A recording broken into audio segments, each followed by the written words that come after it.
జిల్లా మాజీ ఎంపీ మార్గాని భరత్ పై రాజమండ్రి ఎమ్మెల్యే ఆదిరెడ్డి వాసు సంచలన వ్యాఖ్యలు చేశారు. గడిచిన 5 ఏళ్లు అధికారం మదంతో వైసీపీ నేతలు ఎన్నో అక్రమాలు చేశారన్నారు.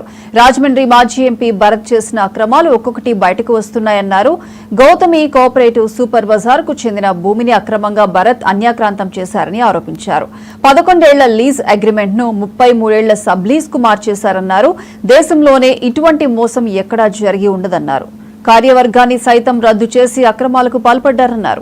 అక్రమాలకు పాల్పడిన అధికారులపై చర్యలు ఉంటాయన్నారు. కూటమి నేతలను సైతం ప్రలోభాలకు గురి చేయాలని చూశారన్నారు. నగరం నడిబొడ్డున 5 కోట్ల విలువైన ఆస్తిని కొట్టేయాలని ప్రయత్నించారన్నారు. కూటమిలోని ప్రతి నాయకుడు కూడా ప్రజల్లో మమేకమై పనిచేయాలని సూచించారు. ఆ వీధి లైట్ల దగ్గర జరిగిన అవినీతి మొదలుకొని ఒక్కొక్కటిగా వెలుగులోకి తీసుకువస్తాం. తప్పకుండా వాళ్ళందరికీ శిక్ష పడేటట్టు చూస్తామని నేను ఆ రోజే చెప్పాను. పదే మీడియా వారు కూడా అడుగుతున్నారు 25% ఎప్పుడు వస్తుందని. ఒక్కొక్కటిగా వస్తుంది. ఇది ఆరంభం. దీంతో ఆరంభం ఒక్కొక్కటిగా ఇక్కడి నుంచి వస్తాయి. ప్రతి రూపాయి ప్రజాధనం దుర్వినియోగమైన ప్రతి రూపాయి కక్కిస్తామని ఎన్డీఏ కూటమిగా మేము తెలియజేస్తా ఉన్నాం. మేము అధికారంలో ఉన్నాం. మేము చెప్పినైనా సరే అడ్డగోలుగా మీరు చేయొద్దని చెప్తాం.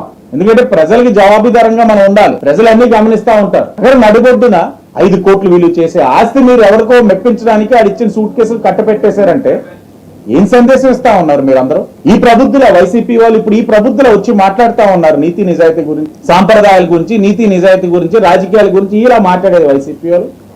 ఇలాంటి చిల్లర చేష్టలు చేసి అడ్డగోలుగా ఆస్తులు కొట్టేద్దామని చెప్పి స్వార్థంతో చేసే ఈదా నాయకత్వం అంటే ముమ్మాటికి ఇలాంటి తప్పులు ఈ రోజు వెలుగులోకి ఇదో వచ్చింది.